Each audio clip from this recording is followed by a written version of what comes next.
Thermodynamics এই যে বিষয়টা, এটা অপেক্ষাকৃত আমাদের কাছে নতুন। নামটা তো নতুন বটেই।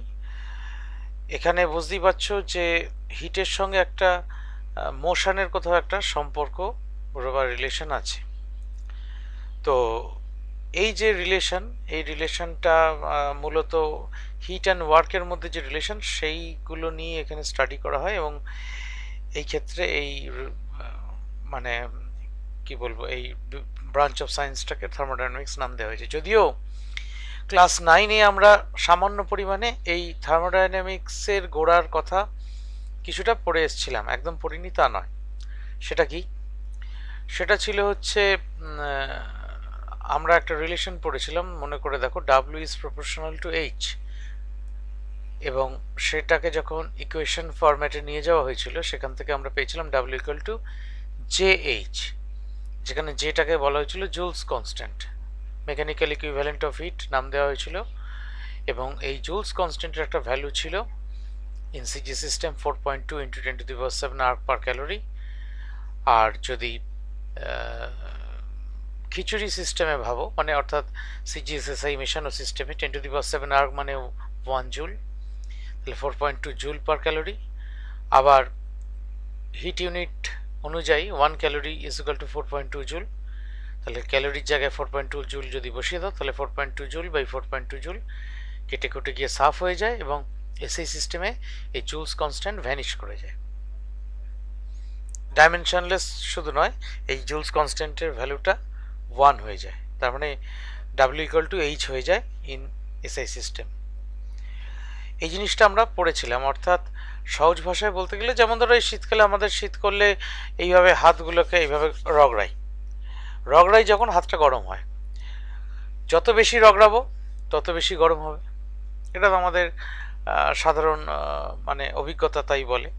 তা এই ক্ষেত্রে আমরা তার মানে ওয়ার্ক ডানটা যতটা করছি সেই অনুযায়ী হিট উৎপন্ন হচ্ছে। উল্টোটা হবে কিনা সেটা আমরা জানি না, অর্থাৎ যতটা হিট দেবো ততটাই ওয়ার্ক ডান হবে কিনা সেটা আমরা জানা নেই।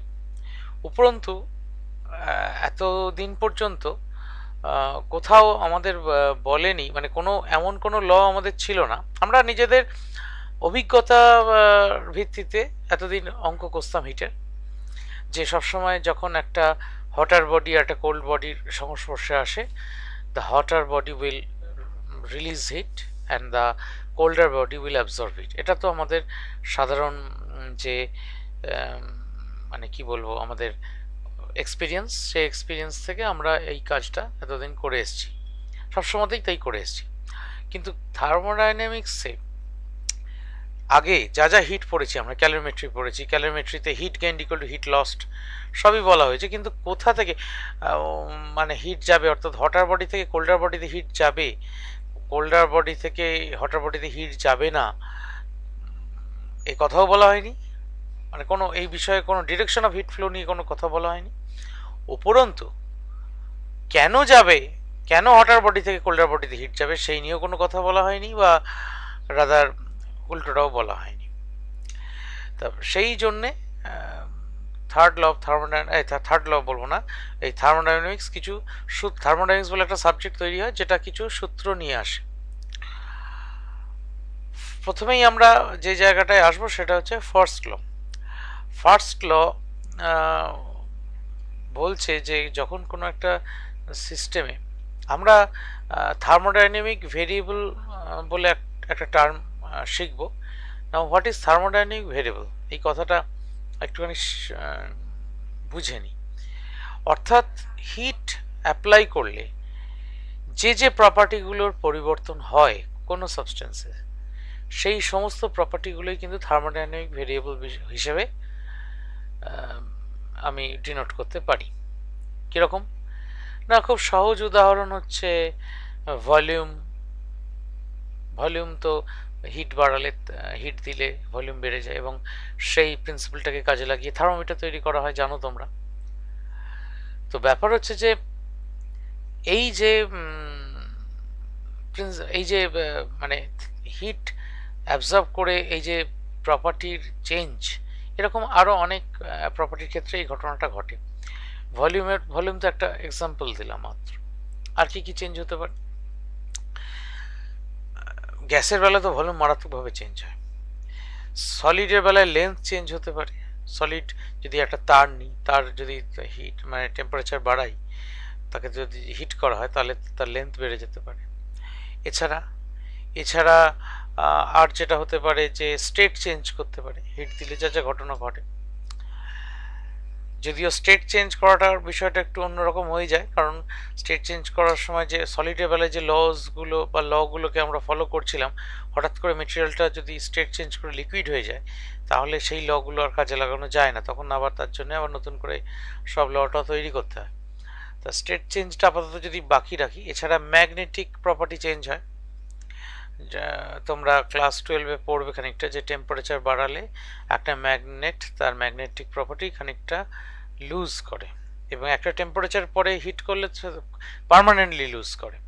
সেই টেম্পারেচারটাকে সেই মেটেরিয়ালে কুরি টেম্পারেচার বলা হয়, ওই মাদাম কুরির নাম অনুযায়ী কুরি টেম্পারেচার বলা হয়। তার মানে magnetic property is also dependent upon the কি বলবো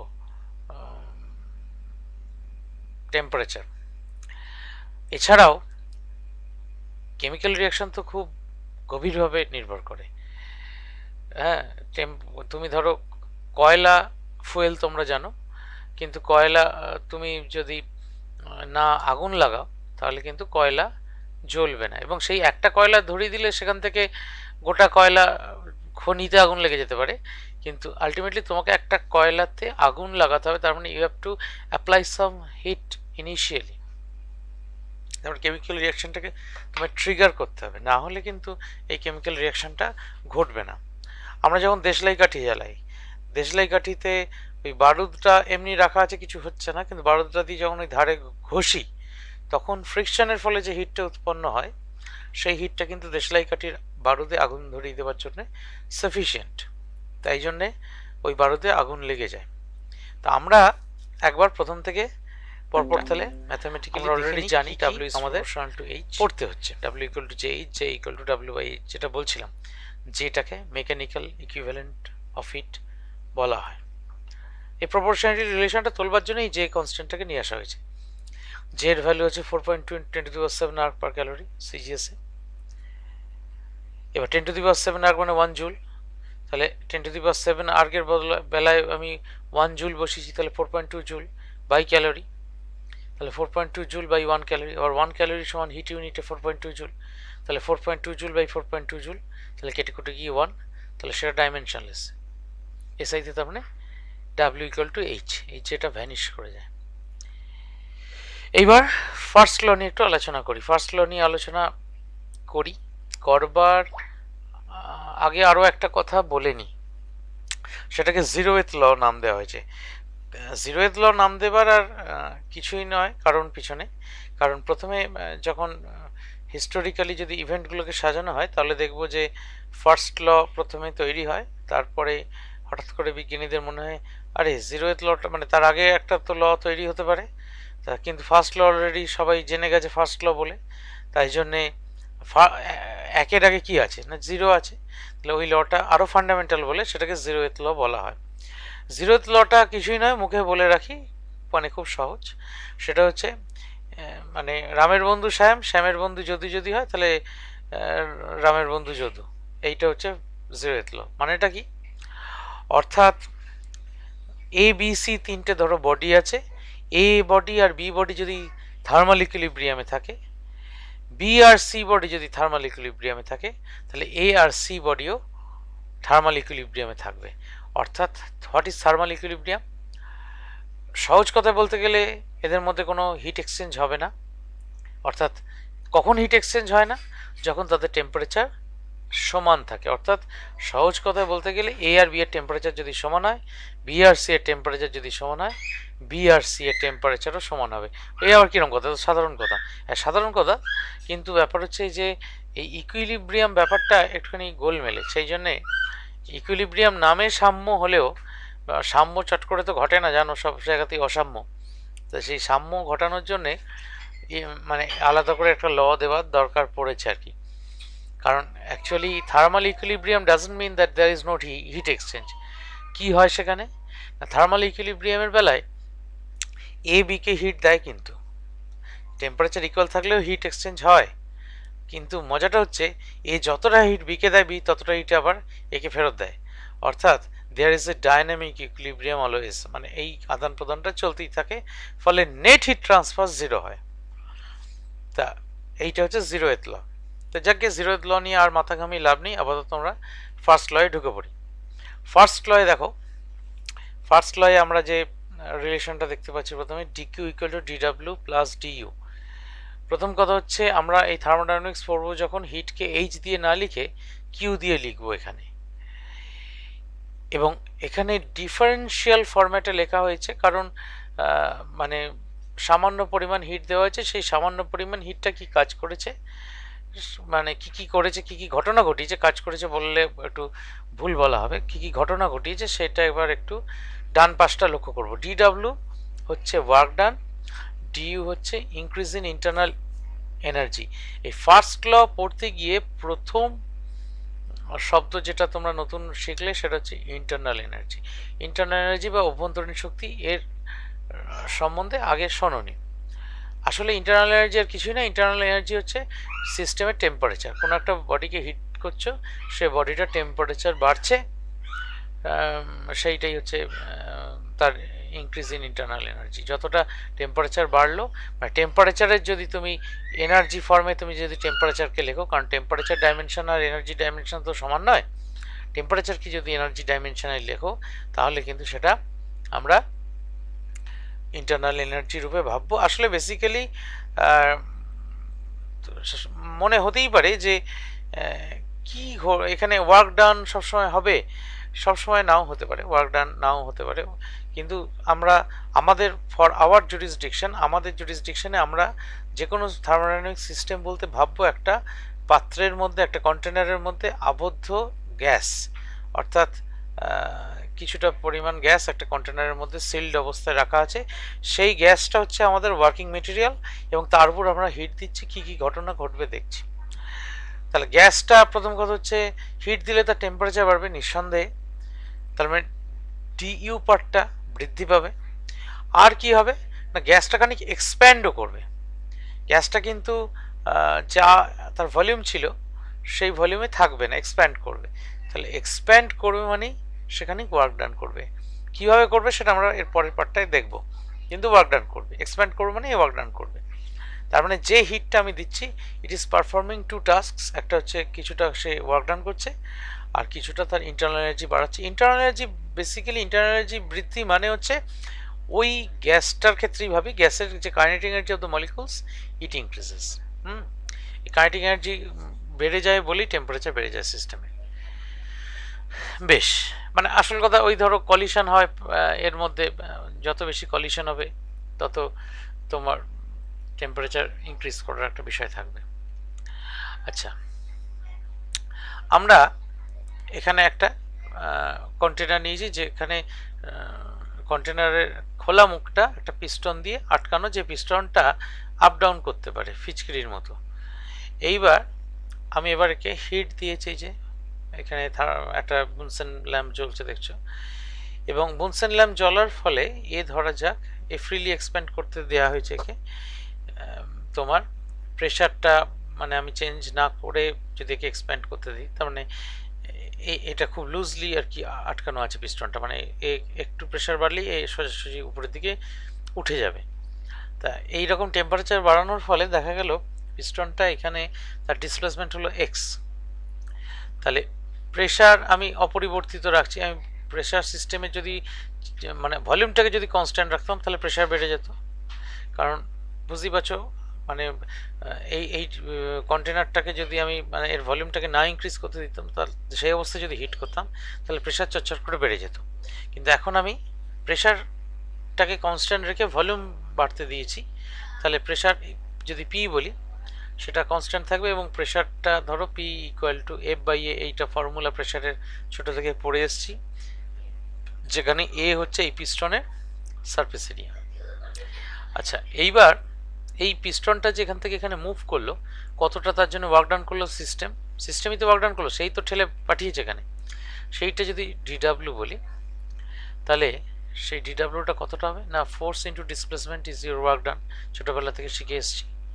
ফোর্স ইন্টু ডিসপ্লেসমেন্ট, এটা ডিএক্সও লিখতে পারতাম, ডিএক্স লেখাটাই বাঞ্ছনীয় ছিল, কারণ আমরা এখানে ডিডাব্লিউ লিখেছি, এখানে ডাব্লিউ লিখলে এফএক্স লিখতে অসুবিধা ছিল না। Since we are using the differential notation, তাহলে এদিকেও আমার ডিফারেন্সিয়াল নোটেশন ইউজ করতে হতো, এখানে ডিএক্স লিখতে হতো, এখানেও ডিএক্স থাকতো, তাতে হিসেবে কিছু গোলমাল হতো না। তাহলে F into X, now what is F, তাহলে P equal to F by A জানি, তাহলে F equal to A into P, তাহলে এফ এর জায়গায় পি এ বসিয়ে দিলাম।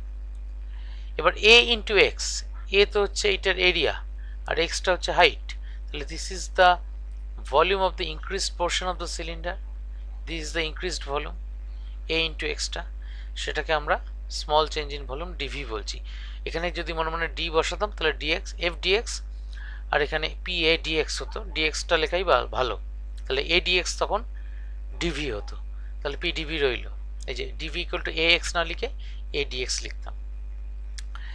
এবার তাহলে ডিডাব্লিউ সমান পিডিভি, তাহলে এই যে রিলেশনটা D W equal to DW plus DU, তাহলে ডিইউ যেমন আছে রইল, তাহলে এই ডিডাব্লিউর বদলে আমরা তাহলে পিডিভি লিখতে পারি, পিডিভি লিখতে পারি, পিডিভি লিখতে পারি।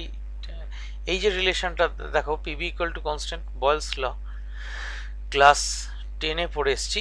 আমরা যদি এটাকে ডিফারেন্সিয়াল ফর্মে এক্সপ্যান্ড করি, এটার ফর্মুলাটা তোমরা জানো না, প্রথমটাকে কনস্ট্যান্ট রেখে দ্বিতীয়টা ডিফারেন্সিয়াল নিয়েছি, তারপর প্লাস দিয়ে দ্বিতীয়টাকে কনস্ট্যান্ট রেখে প্রথমটা ডিফারেন্সিয়াল নিয়েছি, আর কনস্ট্যান্টের ডিফারেন্সিয়াল নিলে 0 হয়, PDB plus VDP equal to 0, এইভাবে নেওয়া যায়। এই ভিডিপি মানে এই ভিডিপি পার্টটা কিন্তু এই যে ভিডিপি দেখছো, এটার মানে কি, change in pressure at constant volume, change in pressure at constant volume, এখানে তো সেরকম ঘটনা ঘটছে না, তাহলে ভিডিপি পার্টটা এখানে তার মানে 0, তার মানে ভিডিপি পার্টটা 0 মানে পিডিবিও 0, পিডিবি 0 মানে কি, পিডিবি 0 মানে change in volume with at constant pressure, এখানে 0, এইখানে বলছি না, এই রিলেশনের ক্ষেত্রে। কেন না, বয়েলস ল বলে দিয়েছে সিস্টেমের উপর আমি কোনো হিট দিচ্ছি না, মানে সিস্টেমের টেম্পারেচার অপরিবর্তিত থাকলে ভলিউম বাড়ালে প্রেশার কমবে, প্রেশার বাড়ালে ভলিউম কমবে, এই শর্ত মেনে বয়েলস ল তৈরি হয়েছে। এইখানে কিন্তু লাগাচ্ছি না, আমি জাস্ট দেখালাম যে পিডিভি মানে ভিডিপিটা যদি 0 হয়, change in pressure at constant volume যদি হয়, সেটা যদি 0 হয়, তাহলে পিডিভিও 0 হবে, অর্থাৎ change in volume at constant pressure, কারণ একটা চেঞ্জ করবে আর একটা চেঞ্জ করবে না, অর্থাৎ প্রেশার চেঞ্জ করবে ভলিউম চেঞ্জ করবে না, বা এদিক থেকে ঘুরিয়ে ভাবলে ভলিউম চেঞ্জ করবে প্রেশার কনস্ট্যান্ট রেখে, সেটা হয় না, বয়েলস ল অনুযায়ী হয় না, when the system has no change of temperature, বয়েলস ল তো তাই বলে যে উষ্ণতা অপরিবর্তিত রাখলে, when temperature remain constant, temperature যদি কনস্ট্যান্ট থাকে তখনই এই ঘটনাটা ঘটে। আচ্ছা, আমরা নেক্সট টপিকে যাই। For isothermal process, isothermal process মানে Boyle's law, DU equal to 0, DU মানে তার কোনো টেম্পারেচার চেঞ্জ নেই, মানে ইন্টারনাল এনার্জি চেঞ্জ নেই, তাহলে ডিকিউ ইকুয়াল টু ডিডাব্লিউ, অর্থাৎ যতটা তুমি হিট দিয়েছো ততটাই সে ওয়ার্ক ডান করবে, অর্থাৎ টেম্পারেচার সিস্টেমের বাড়বে না, যতটা হিট দিয়েছো ততটাই ওয়ার্ক ডান করবে, সিস্টেমের টেম্পারেচার বাড়বে না। এটা কিভাবে সম্ভব না, সিস্টেমটাকে খুব স্লোলি হিট দিতে হবে, অর্থাৎ যতটা টেম্পারেচার বাড়বে ততটা যেন মানে মানে ওয়ার্ক ডান করবার সে ফুরসত পায়। পরিবেশে ছেড়ে দেবার কথা আমি বলছি না, পরিবেশে ছেড়ে দিলে তো যতটা হিট দিলাম সিস্টেমকে, সে তার যদি টেম্পারেচার না বাড়াতে হয় তাহলে পরিবেশে সেই তাপটাকে ছেড়ে দেওয়ার কথা, কিন্তু তাহলে আবার যতটা তাপ দিয়েছি সেই তাপ শক্তি কিছুটা তো তার ওয়েস্টেজ হচ্ছে, সেই ওয়েস্টেজের ক্ষেত্রে ডিকিউ ইকুয়াল টু ডিডাব্লিউ এই হিসেবটা মিলবে না। আইসোথার্মাল অর্থে হচ্ছে ইন্টারনাল এনার্জি চেঞ্জ নেই, কোনো তার মানে টেম্পারেচার বাড়ছে না, কেবলমাত্র যতটা হিট দিয়েছি ততটাই ওয়ার্ক ডান হচ্ছে। এইবার নতুন টার্ম একটা তো দেখলে, আইসোথার্মাল কথাটা পেলে, আইসোথার্মাল বাংলায় বলে সমউষ্ণ প্রক্রিয়া, সমান উষ্ণ মানে সম উষ্ণ, আইসো মানে হচ্ছে সেম, থার্মাল মানে টেম্পারেচার। এখানে আর একটা টার্ম শোনো, অ্যাডায়াবেটিক প্রসেস। না, হোয়াট ইজ অ্যাডায়াবেটিক প্রসেস? বাংলায় বলে রুদ্ধতাপ প্রক্রিয়া। এই প্রসেসগুলো অ্যাডায়াবেটিক প্রসেস বা আইসোথার্মাল প্রসেস, আইসোথার্মাল প্রসেস মানে কোনো একটা সিস্টেমের সঙ্গে সারাউন্ডিংসের হিট এক্সচেঞ্জ হতে পারে, কিন্তু টেম্পারেচার উইল রিমেন কনস্ট্যান্ট। টেম্পারেচারের কোনো রদবদল হবে না। মানে একটা ধরো পাত্রের মধ্যে গ্যাস আছে, তাকে গ্যাসটাকে হিট করছি, গ্যাসটা গরম হলে সেই হিটটা সে পরিবেশে ছাড়বার সে সুযোগ পাবে, অর্থাৎ কন্টেনারটা মেটালিক কন্টেনার এবং খুব তাকে ধীরে ধীরে হিট করা হচ্ছে। তো যতটা গরম করছি ততটাই হিট সে পরিবেশে ছেড়ে দেবার সুযোগ পাচ্ছে। আর অ্যাডায়াবেটিক প্রসেস হচ্ছে যখন প্রসেসটা খুব ফাস্ট, পরিবেশ থেকে সে কোনো হিট দেবেও না নেবেও না, অর্থাৎ মানে সিস্টেমের মধ্যে যে থার্মাল এনার্জি আছে সেই থার্মাল এনার্জিটা কনস্ট্যান্ট থাকবে। এই যে ডিকিউটা আসলে তো বাইরে থেকে সাপ্লাই করা হিট, এই যে আমি এই যে হিট দিয়েছিলাম, কিন্তু অ্যাডিয়াবেটিক কেসে বাইরে থেকে আমি কোনো হিট সাপ্লাই করব না, অর্থাৎ সিস্টেমটা totally isolated, thermally isolated from the environment. অর্থাৎ থার্মালি আইসোলেটেড মানে হচ্ছে কোনো হিট এনার্জির এক্সচেঞ্জ হবে না বাইরের সঙ্গে। সেটা কিভাবে সম্ভব না, যেমন ধরো ফ্লাস্কের মধ্যে আমরা যে ছোটোবেলায় ডিওয়ার্স ফ্লাস্ক বা থার্মোস ফ্লাস্ক পড়েছি, সেইখানে দেখেছিলাম যে এই বাইরে থেকে হিট আসেও না, বাইরে থেকে হিট যায়ও না, প্রায় আর কি, মানে একদম এক্স্যাক্ট তো সম্ভব নয়, মোটামুটি এই ঘটনাটাই ঘটে। তাহলে এই ডিকিউ যদি জিরো হয়, একটা তো ডিইউ জিরো করে ডিকিউ ইকুয়াল টু ডিডাব্লিউ হয়েছে একটা রিলেশন, আর ডিকিউ মানে বাইরে থেকে দেওয়া হিটটাই যদি জিরো হয়, তাহলে DW equal to minus DU. কোথা থেকে পেলেন স্যার? না এই রিলেশন থেকে, অর্থাৎ এই রিলেশন থেকে এই পার্টটাকে যদি তুমি জিরো করো তাহলে ডিডাব্লিউ সমান মাইনাস ডিইউ।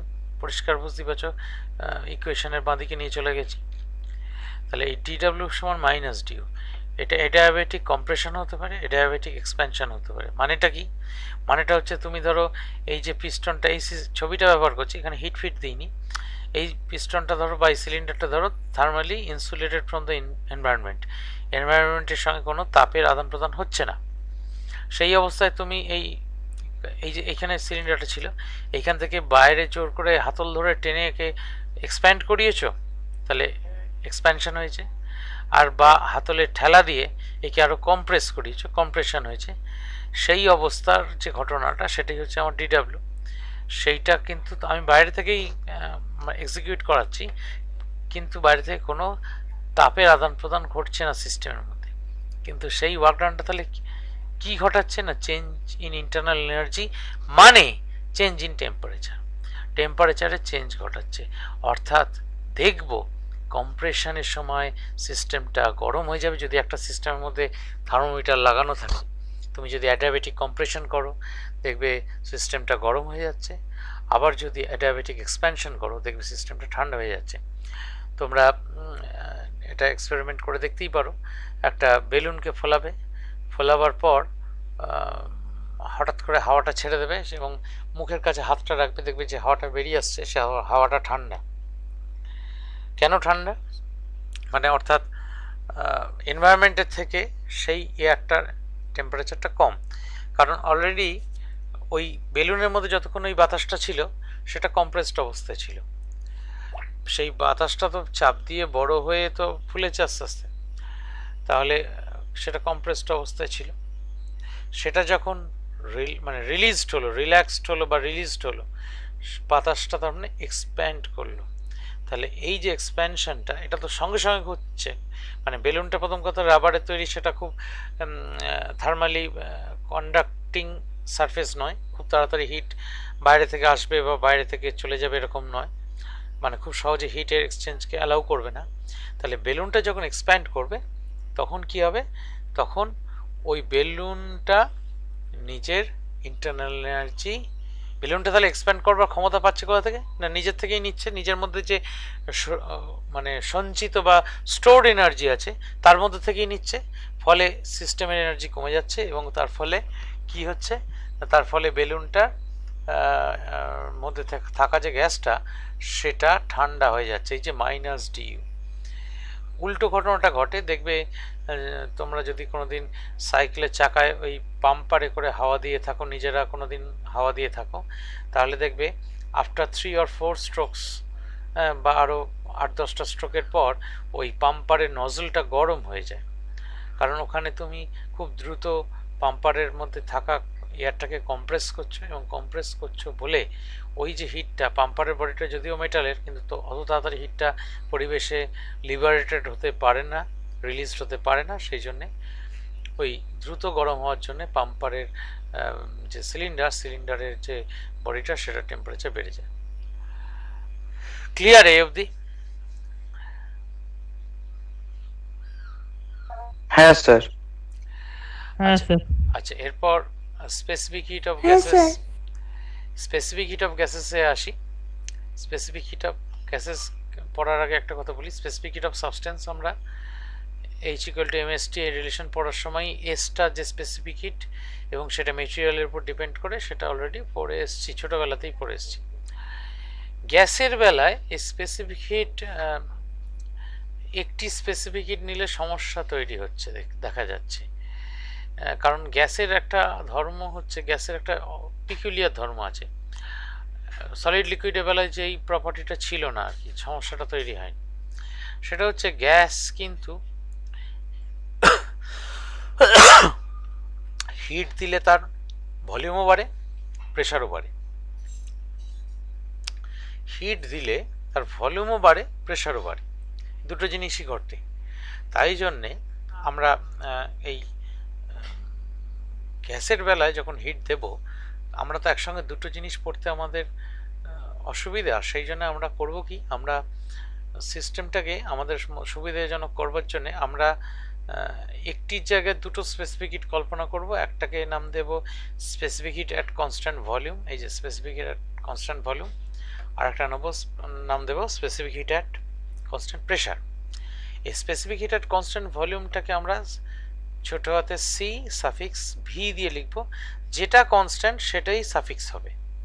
এটা কিন্তু specific heat at constant volume, সেটাকে সিভি লিখছি, আর specific heat of the gas at constant pressure বলে ছোট হাতের, এটা আমার স্মল সি, হ্যাঁ ছোট হাতের সি পি এই লেখা হয়েছে।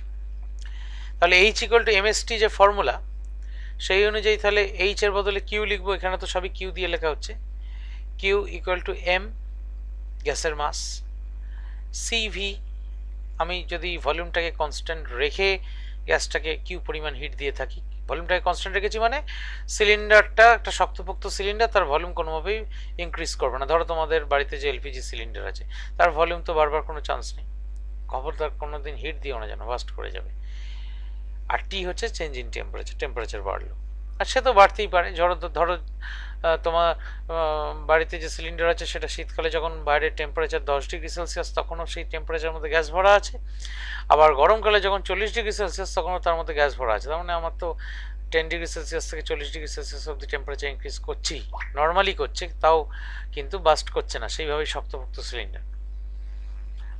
তা আর এইখানে কিউ ড্যাশ একটা নতুন অ্যামাউন্ট অফ হিট, সেটা কনস্ট্যান্ট প্রেশারে ধরা যাক সিস্টেমকে দেওয়া হলো, ওই একই টেম্পারেচার ইনক্রিজ করলো, হ্যাঁ একই টেম্পারেচার ইনক্রিজ করলো, কিন্তু হিটের পরিমাণটা আলাদা লাগলো যখন আমরা কনস্ট্যান্ট প্রেশারে গ্যাসটাকে হিট দিলাম। মানে কনস্ট্যান্ট প্রেশারে হিট দিচ্ছি মানে অর্থাৎ আমি তাকে ফ্রিলি এক্সপ্যান্ড করতে দিচ্ছি, তার মানে তার প্রেশার কিন্তু কনস্ট্যান্ট থাকছে, প্রেশার কিন্তু বাড়ছে না, এবং গ্যাসটা ফ্রিলি এক্সপ্যান্ড করছে, মানে আগে যা প্রেশার ছিল সেই প্রেশারই মেনটেন্ড হচ্ছে। কিন্তু মজার ব্যাপার হচ্ছে কিউ আর কিউ ড্যাশ কিন্তু সমান হলো না, দেখতে পাচ্ছি। এইবার একটা টার্ম ইউজ করছি, মোলার স্পেসিফিক হিট। আমরা এতক্ষণ যে স্পেসিফিক হিটটা ইউজ করছিলাম সেটা অর্ডিনারি স্পেসিফিক হিট। এইবার এই যে মাস অফ দ্য গ্যাস, এটা যদি 1 মোল করে গ্যাস নেওয়া হয়, তাহলে মোলার এ অনুযায়ী, মানে মোলার ফর্মুলা অনুযায়ী H = mst যদি লাগাই, তাহলে আমরা এইভাবে ভাবতে পারি যে মোলার স্পেসিফিক হিটগুলো ক্যাপিটাল দিয়ে লিখবো, মানে C small C V is replaced by capital CV, আর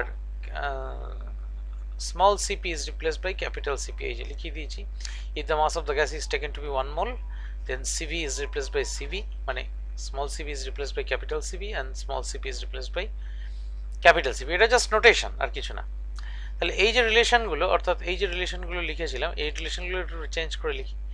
1 মোল, আমি মোলটা 1, মাসটাকে মোলার ইউনিটে 1 ধরে নিয়েছি, এবং আমার ক্যাপিটাল সিবি আর স্মল সিবির মধ্যে রিলেশন কি না, capital CV equal to M into C into V, অর্থাৎ এমটা যেমন ধরো অক্সিজেনের বেলায়, অক্সিজেনের তোমার যা মাস, সেই মাস দিয়ে যদি এমনি স্পেসিফিক হিটটাকে গুণ করো, অর্ডিনারি স্পেসিফিক হিটটাকে, তুমি মোলার স্পেসিফিক হিট পাবে।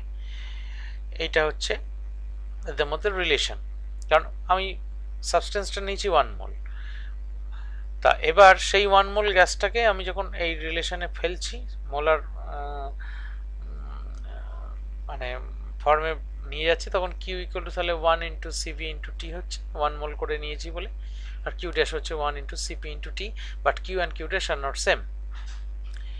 এইবার পরীক্ষায় যেটা আমাদের আসেই, মানে খুবই গুরুত্বপূর্ণ, সেটা হচ্ছে সিপি আর সিভির মতো রিলেশন। তা আমরা এবার একটুখানি মানে জুডিশিয়াসলি ভাবি। Let dq1 be the heat required to increase the temperature of n moles of an ideal gas at dt at constant volume. At constant volume, mind this, volume constant মানে এখন আমরা সিভির কাজ করছি, এবং সেটা dq1 পরিমাণ হিট লাগছে। Constant volume মানে ভলিউমটাকে বাড়তে দিচ্ছি না, তার মানে ওয়ার্ক ডান কত, ওয়ার্ক ডান 0। কোথায় পেলেন স্যার? এই যে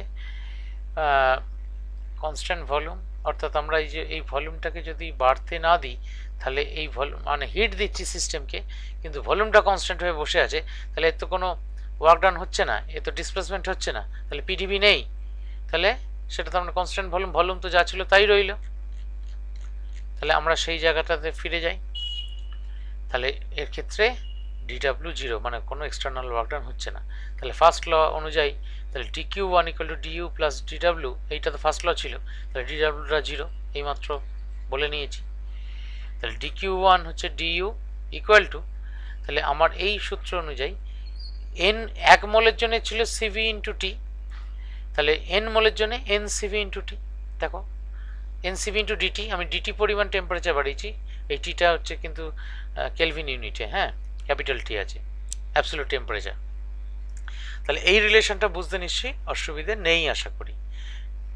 dq1 হচ্ছে ডিউ এর সঙ্গে সমান, এবং dq1টা একটু আগেই দেখেছি, মানে আমরা এই রিলেশনটা দেখেছি, Q equal to 1 into CV into T. তাহলে কিউ এর জায়গায় যদি ডিকিউ হয়, তাহলে এটা, আর এখানে 1 মোল নিয়ে হিসেবটা করেছিলাম, তাহলে এখানে আমরা কত নিয়ে হিসেব করছি, এই যে কোথায় গেল, এই যে n মোলস, তাহলে 1 এর জায়গায় তাহলে n হবে, তাই জন্য এই dU equal to nCV into DT.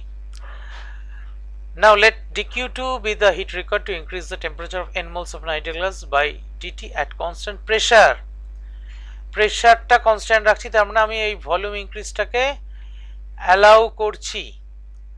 তাহলে সেক্ষেত্রে আমার এই ডিইউ প্লাস পিডিবি এবং পিডিবি নট ইকুয়াল টু 0, সেক্ষেত্রে তাহলে আমার রিলেশনটা কি দাঁড়াবে, রিলেশনটায় চলে আসি। রিলেশনটা এখানে একটু কেটে গেছে স্ক্যান করতে গিয়ে, dq2 equal to DU plus DW, এটা তো আমাদের ফার্স্ট ল অফ থার্মোডাইনামিক্স তাই বলছে, ডিইউটা ডিইউই থাকবে আর ডিডাব্লিউটা পিডিবি হয়ে যাবে। এইবার আমরা একটা কাজ করব, ডিইউ এর ভ্যালুটা আমরা অলরেডি জেনে গেছি। কিভাবে জেনেছি না, ডিইউ এর ভ্যালুটা তো dq1, তাহলে আমরা এই লাইনে শুধুমাত্র লিখেছিলাম ডিইউ এর জায়গায় dq1, আর আর না dq1 হচ্ছে একটু আগেই দেখেছি এনসিবিডিটি, তাহলে আমরা এই ডিইউ এর জায়গায় এক কাজ করব, এনসিবিডিটি বসিয়ে দেবো, ডাইরেক্ট এনসিবিডিটি বসিয়ে দেবো। আর dq2টা কি হবে, dq2টা কি হবে সেটা পরের লাইনে আসছি। এই যে dq2টা হচ্ছে, এই যে এখানে আরেকবার লিখেছি, ডিইউ এর জায়গায় dq1 বসাই, ডিইউ এর জায়গায় dq1 বসিয়েছি প্লাস পিডিবি, তাহলে dq1 এর জায়গায় এই এনসিবিডিটি বসিয়ে দিলাম, এনসিবিডিটি বসিয়ে দিলাম, পিডিবি যেমন আসে বসিয়ে দিলাম, আর dq2 just use this relation, এই যে এইটাকে dq ড্যাশ না বলে dq2 ভাবো, তাহলে এন সিপি ইন্টু ডিটি তাই দাঁড়াবে ডিফারেন্সিয়াল ফর্মে। তাহলে আমরা এখানে ডিকিউ টুর বদলে লিখতে পারি এন সিপি ইন্টু ডিটি, সেটা equal to n CV into dT. কেন না ডিকিউ ওয়ান একটু আগে এন সিভি ইন্টু ডিটি দেখেছি, সেটাই বসিয়েছি। আর পিডিভি, হোয়াট ইজ পিডিভি? না, পিভি ইকুয়াল টু এনআরটি এই রিলেশন আইডিয়াল গ্যাস ইকুয়েশনে। এখানে যদি আমি প্রেশার কনস্ট্যান্ট রেখে শুধু ভলিউমের উপর ডিফারেন্সিয়াল নিই, তাহলে পি ইন্টু ডিভি হবে। আর এবং ভলিউমটা ইনক্রিজ করেছে কেন? Due to temperature change DT. তাহলে এন আর এ দুটোই তো কনস্ট্যান্ট, তাহলে পি ডিভি সমান N R DT. Already ideal gas equation থেকে এইটা আসছে, তাহলে পিডিবির জায়গায় আমরা এন আর ডিটি বসিয়ে দেবো। তাহলে মনে মনে এন এন এন কেটে গেল, তাহলে সিপিডিটি ইকুয়াল টু সিপিডিটি ইকুয়াল টু নয় প্লাস আর ডিটি। তাহলে ইন্টিগ্রেট যদি করি ডিটি দুদিক থেকে ভ্যানিশ হয়ে যাবে, তাহলে আলটিমেট রিলেশনটা থাকবে CP equal to CV plus R, আর CP minus CV equal to আর।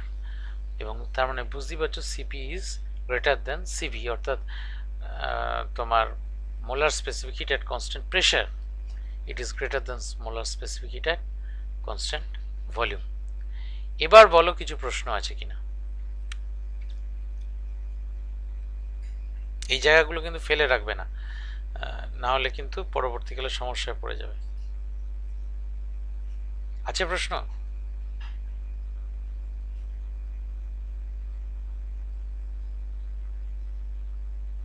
না স্যার। না।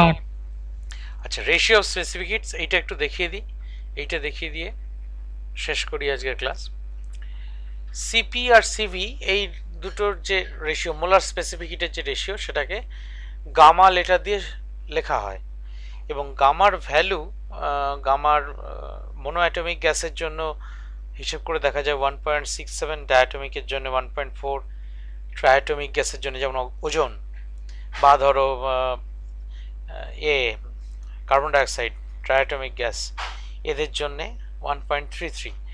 তা তোমার এই ভ্যালুগুলো কোথা থেকে আসছে সেটা এক্ষুনি বোঝাতে পারবো না, সেটা কাইনেটিক থিওরি শেষের দিকে এক জায়গায় ডিগ্রিজ অফ ফ্রিডম বলে জায়গা আছে, সেখান থেকে হিসেব করে দেখানো যায় যে এই ভ্যালুগুলো এই 1.67 বা 1.4 বা 1.33 এগুলো আসে। তো যাই হোক, আমরা এখান থেকে দুটো জিনিস, দুটো রিলেশন তৈরি করব। তা এই পিভি রিলেশন বলা হয় এগুলোকে। এই পিভি রিলেশনটা আইসোথার্মাল কেসে পিভি ইকুয়াল টু কনস্ট্যান্ট কোথা থেকে পেয়েছি? না বয়েলস ল বলে দিয়েছে, বয়েলস লই তো বলে দিয়েছে PV equal to constant. Isothermal case মানে জন্য কোনো টেম্পারেচার চেঞ্জ নেই। অ্যাডিয়াবেটিক কেসে এই পিভি ইকুয়াল টু কনস্ট্যান্ট এইটা আর থাকে না, তখন এই জিনিসটা হয়ে যায় PV to the power gamma equal to constant. এর যদি প্রমাণ চাও কেন PV to the power gamma equal to constant, সেটা তাহলে পরে আমি করে দেখিয়ে দেবো, কিন্তু আপাতত ধরে নাও যেটাই হয়। তাহলে পিভি ইকুয়াল টু কনস্ট্যান্টকে যদি P one V one equal P two V two লিখতে পারি, তাহলে PV to the power gamma equal to কনস্ট্যান্টকে P one V one to the power gamma equal to P two V two to the power gamma equal to এরকম পরপর লিখে দেওয়া যেতে পারে। এবার পিভি ইকুয়াল টু তো RT, P equal to RT by V বা V equal to RT by P. তাহলে আমরা একটা কাজ করতে পারি, তাহলে পি ওয়ানের জায়গায় তাহলে RT one by V one এরকমভাবে লিখতে পারি, পি টুর জায়গায় RT two by V two এরকমভাবে লিখতে পারি। এটা তো আইডিয়াল গ্যাস ইকুয়েশন, এর মধ্যে তো আর অ্যাডিয়াবেটিক আইসোথার্মাল কেস কিছু নেই, এটা এখানে বসাতেই পারি। এইটা আইসোথার্মাল রিলেশন ছিল, এখানে তো টি ঢুকে গেছে মানে আর আইসোথার্মাল ব্যাপার নেই। তাহলে এখানে T one by V one এইভাবে দেখে, এখান থেকে V one to the power gamma আর তলে ভি ওয়ান, তাহলে V one to the power gamma minus one, V two to the power gamma minus one. তাহলে আমার আলটিমেটলি রিলেশনটা দাঁড়ালো T V to the power gamma minus one equal to constant. তাহলে এটা অ্যাডিয়াবেটিকের পিভি রিলেশন, এটা অ্যাডিয়াবেটিকের টিভি রিলেশন। তাহলে পিভি হলো, টিভি হলো, আর একটা তাহলে পিটি রিলেশনও থাকা উচিত। তাহলে আমরা এক কাজ করব, এই রিলেশনটার মধ্যে, এই প্রথম রিলেশনটার মধ্যে ভিটাকে এলিমিনেট করব। ভিটাকে এলিমিনেট করবার জন্য V equal to RT by P সেইটাকে কাজে লাগাবো। তাহলে এই রিলেশনে ভি ওয়ানের জায়গায় RT one by P one to the power gamma, আর এই ভি টুর জায়গায় RT two by P two to the power gamma. এইবার পি ওয়ান শুধু, আর তলায় P one to the power gamma, তাহলে P one to the power one minus gamma, আর to the power gamma bracket তুলছি আর কি, into T one to the power gamma. বাঁ দিকটা এই দাঁড়ালো, আর ডান দিকটা একই রকম P two to the power one minus gamma, আর টু দি পাওয়ার গামা, আর T two to the power gamma, আর টু দি পাওয়ার গামা, আর টু দি পাওয়ার গামা কেটে গেল।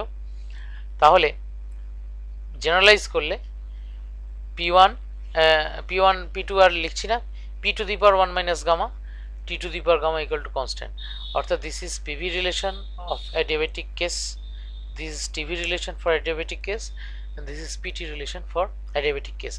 আমরা সবসময় যখন প্রেশার টেম্পারেচার রিলেশন নিচ্ছি তখন ভলিউমটাকে কনস্ট্যান্ট করছি, যখন টেম্পারেচার ভলিউম রিলেশন করছি তখন প্রেশারটাকে কনস্ট্যান্ট করছি, আর যখন পিভি রিলেশন নিচ্ছি তখন টেম্পারেচারটাকে কনস্ট্যান্ট করছি বটে, কিন্তু সিস্টেম নিজের টেম্পারেচার নিজেই চেঞ্জ করে নিচ্ছে, because it cannot supply heat to the surroundings. Actually তুমি বয়েলস ল যখন পড়েছো তখন খানিক না বুঝেই পড়েছো, ওরা তো বলে দিয়েছে টেম্পারেচার রিমেনিং কনস্ট্যান্ট, তুমি গ্যাসের ভলিউম কমাচ্ছ প্রেশার বাড়ছে, কিন্তু গ্যাসের ভলিউম কমালেই গ্যাসের টেম্পারেচার বাড়বে। তাহলে কি করে সম্ভব স্যার?